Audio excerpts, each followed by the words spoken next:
Hey guys, ഞാൻ പിന്നെ വന്നു. ഈ ഒരു വിഷയം സംസാരിക്കേണ്ട എന്ന് വെച്ചിട്ട് നമ്മൾ തള്ളിക്കളഞ്ഞൊരു വിഷയമാണ് വീണ്ടും എടുത്തിട്ട് സംസാരിക്കേണ്ടി വന്നത്. അതിലെനിക്ക് വല്ലാത്ത ജാതി ഖേദമുണ്ട്. മനസ്സിങ്ങനെ സന്തോഷം കൊണ്ട് എനിക്ക് ഇരിക്കാൻ വയ്യ എന്ന അവസ്ഥയിൽ തുള്ളിച്ചാടിക്കൊണ്ടിരിക്കുകയാണ്. അപ്പം നിങ്ങൾ വിചാരിക്കുന്നുണ്ടാവും, എന്താണ് ഇവൾക്ക് ഇത്ര സന്തോഷിക്കാൻ പറ്റിയ ഒരു സംഭവം ഉണ്ടായേക്കണേന്നല്ലേ നിങ്ങൾ വിചാരിക്കുന്നത്? പറയാം. ഇന്നലെ നമ്മുടെ ലസിത പാലക്കിൽ വന്നിട്ട് ഒരു കേസിന്റെ സംഭവം പറഞ്ഞിരുന്നു. നിങ്ങൾ എത്ര പേരത് കേട്ടു എന്ന് എനിക്കറിയില്ല, പക്ഷെ ഞാൻ കണ്ടു. നമുക്ക് കാണാണ്ടിരിക്കാൻ പറ്റൂലല്ല, അത് തന്നെ നമ്മൾ കണ്ടു.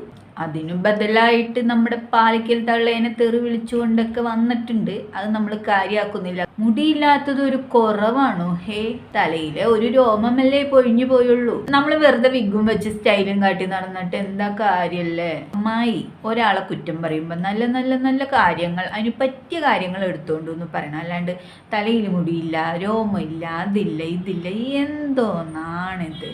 ഞാൻ അമ്മായി എന്ന് വിളിച്ചത് ആരെയാണെന്ന് നിങ്ങൾക്ക് മനസ്സിലായല്ലോ.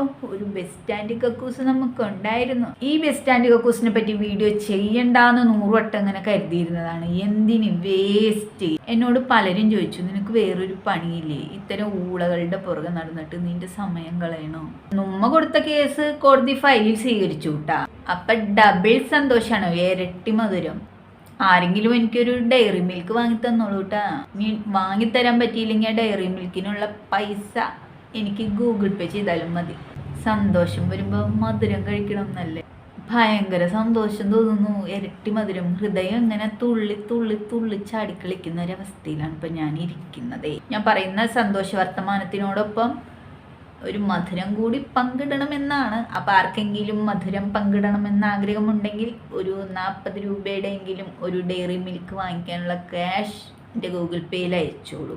ഇരട്ടി മധുരമാണ്, ഇരട്ടി മധുരം. 1 അല്ല 2. ഞാൻ പണ്ട് ഏതോ വീഡിയോയിൽ തമ്പനയിൽ വെച്ചിട്ടുണ്ടായിരുന്നു, വൈ രാജാവൈ 1 വെച്ചാൽ 2. ഒന്നാമത്തെ സന്തോഷം എന്താണെന്ന് വെച്ച് കഴിഞ്ഞാൽ എൻ്റെ കേസ് കോടതി ഫയലിൽ സ്വീകരിച്ചു, ഒരു ഡേറ്റിലേക്ക് മാറ്റി വെച്ചു. അത് ഒന്നാമത്തെ സന്തോഷം. ഇനി രണ്ടാമത്തെ സന്തോഷം എന്താണെന്ന് വെച്ച് കഴിഞ്ഞാൽ, ഇപ്പോൾ നിങ്ങൾക്കറിയാലോ, പണ്ടെന്നും പറഞ്ഞാൽ വളരെ പണ്ടല്ല, ഏകദേശം ഇപ്പോൾ 1 വർഷം ആവാൻ പോകുന്നതൊക്കെ ഉണ്ടാവുള്ളൂ. ന്യൂസ് 18 എന്നെ കെട്ടിയിട്ട് പീഡിപ്പിച്ചേ, എന്നെ അങ്ങനെ പീഡിപ്പിച്ച്, എന്നെ ഇങ്ങനെ പീഡിപ്പിച്ചു, ഞാൻ വീട്ടിൽ കയറി ചെന്നപ്പോൾ എന്നെ കസേരയിലിട്ട് പീഡിപ്പിച്ചു എന്നൊക്കെ പറഞ്ഞിട്ട് ഒരു സ്ത്രീ കരഞ്ഞു വിളിച്ചുകൊണ്ട് വന്നിട്ട് ന്യൂസ് 18 കൂടി ആ ഭയങ്കരമായ പീഡനക്കഥ പുറം ലോകത്തോട് വിളിച്ചു പറയുന്ന ഒരു കാര്യം നിങ്ങൾ ടുക്കും കണ്ടിട്ടുണ്ടാവും. വേറെ ആർക്കോ എന്തോ അസുഖത്തിനു വേണ്ടിയിട്ട് ഡോക്ടറെ കാണാൻ വീട്ടിലേക്ക് ക്ഷണിച്ചു. ഡോക്ടർ അങ്ങനെ കയറി ചെന്നപ്പോൾ ആ ഡോക്ടർ എന്നെ അങ്ങ് പേടിപ്പിച്ചു. അയ്യോ നാട്ടുകാരെ ഓടുവായോ, എന്നെ ഒരാൾ കെട്ടിയിട്ട് പീഡിപ്പിച്ച്, എന്നെ അങ്ങനെ ചെയ്തു, എന്നെ ഇങ്ങനെ ചെയ്തു എന്നും പറഞ്ഞിട്ട് കരയാതെ വന്ന് ന്യൂസ് 18 പറഞ്ഞ ഒരു സ്ത്രീ ഉണ്ടായിരുന്നു. ഒരു തുള്ളി കണ്ണീര് പോലും വന്നില്ല. ആ ഒരു വാർത്ത നിങ്ങൾ എല്ലാവരും കണ്ടിട്ടുണ്ടല്ലോ. അപ്പം ആ കേസിൻ്റെ പരിണിത ഫലം എന്തായെന്ന് നിങ്ങൾക്കറിയാം. ആ കേസ് കോടതി തള്ളി. മേലാൽ ഇത്തരം വൃത്തികെട്ടൽ ഒട്ടിലൊടുക്ക് പണികളുമായിട്ട് ഈ വഴി അങ്ങ് വന്നു പോയേക്കരുതെന്നും പറഞ്ഞിട്ട് ഈ ബസ് സ്റ്റാൻഡ് കക്കൂസിനെ കോടതി അന്ന് ഓടിച്ചു. അതിനുശേഷം ഈ കെട്ടിയിട്ട് പീഡിപ്പിച്ചു എന്ന് പറയുന്ന അതേ ആൾക്കെതിരെ, ആളാരാണ് എന്താണെന്നൊക്കെ നിങ്ങളിൽ കുറച്ച് പേർക്ക് അറിയാം. അതുകൊണ്ട് നമുക്ക് അയാളെ ഡോക്ടറെന്നോ ഇനി പീഡകനെന്നോ എന്തു വേണേലും വിളിക്കാം. പീഡിപ്പിക്കാത്ത പീഡകൻ, പീഡകൻ അത് മതി. അപ്പം ഈ പീഡകനെതിരെ വീണ്ടും ഒരു പോക്സോ കേസ് അങ്ങ് ഫയൽ ചെയ്തു. ആര്? ഈ ബസ് സ്റ്റാൻഡ് കക്കൂസ് ഫയൽ ചെയ്തു. പോക്സോ എന്ന് പറയുമ്പോൾ നിങ്ങൾക്കറിയാലോ, ബസ് സ്റ്റാൻഡ് കക്കൂസിനെ പീഡിപ്പിച്ച് എന്തായാലും പോക്സോ ആവില്ല. അതുകൊണ്ട് അത് എങ്ങനെയായിരിക്കും എന്തായിരിക്കും എന്ന് അങ്ങോട്ട് ഊഹിക്കുക. ആ കേസിനെ പറ്റിയിട്ടാണ് ഇന്നലെ ലസിത പാലക്കിൽ വന്ന് പറഞ്ഞത്. കെട്ടിയിട്ട് പീഡിപ്പിച്ചു എന്ന് പറഞ്ഞു കൊടുത്ത കേസ് കോടതി തള്ളി. അത് കഴിഞ്ഞിട്ട് കൊടുത്തതാണ് ഈ പോക്സോ. ഒരാളെ കുടുക്കാൻ കരുതി കൂട്ടി ഇറങ്ങിക്കഴിഞ്ഞു കഴിഞ്ഞാൽ കണ്ണും മൂക്കും ബെല്ലും ബ്രേക്കൊന്നും ഉണ്ടാവില്ല, എന്തും അങ്ങ് കൊടുക്കും, ആരെ വെച്ചും കൊടുക്കും.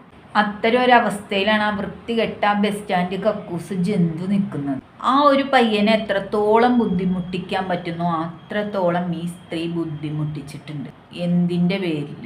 ഇവളുടെ കള്ളത്തരങ്ങൾ കണ്ടുപിടിച്ചു ചോദ്യം ചെയ്തു എന്ന ഒരൊറ്റ കാരണത്തിൻ്റെ പേരിലാണ് ഈ ബസ് സ്റ്റാൻഡ് കക്കൂസ് ആ പയ്യനെ ഇങ്ങനെ ദ്രോഹിച്ചത്.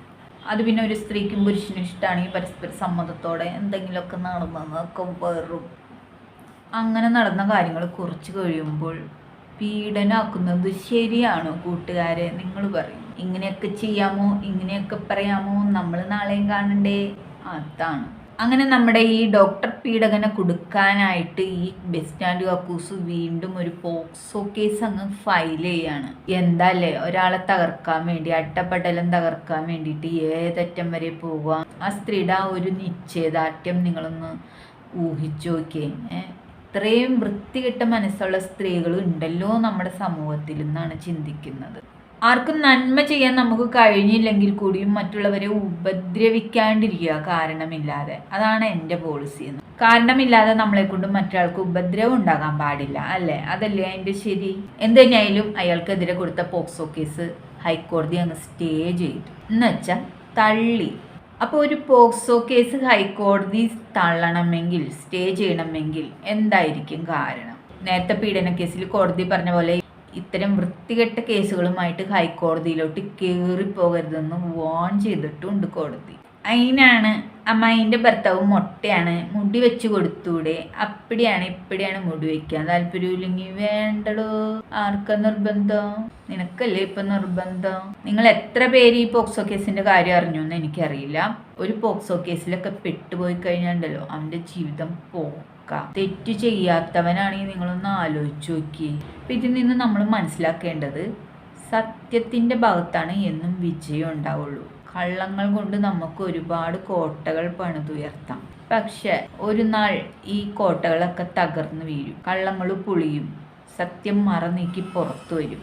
അത് തന്നെയാണ് സംഭവിച്ചിരിക്കുന്നത്. കള്ളങ്ങൾ കൊണ്ട് നമുക്ക് അധികം നാള് പിടിച്ചു നിൽക്കാൻ പറ്റില്ല. കള്ളങ്ങൾക്ക് ആയുസ് കുറവാണ്. അതുകൊണ്ട് കള്ളത്തരങ്ങൾ കാണിക്കാതെ, നുണകൾ പറയാതെ സത്യം മാത്രം പറയാൻ ശീലിക്കുക.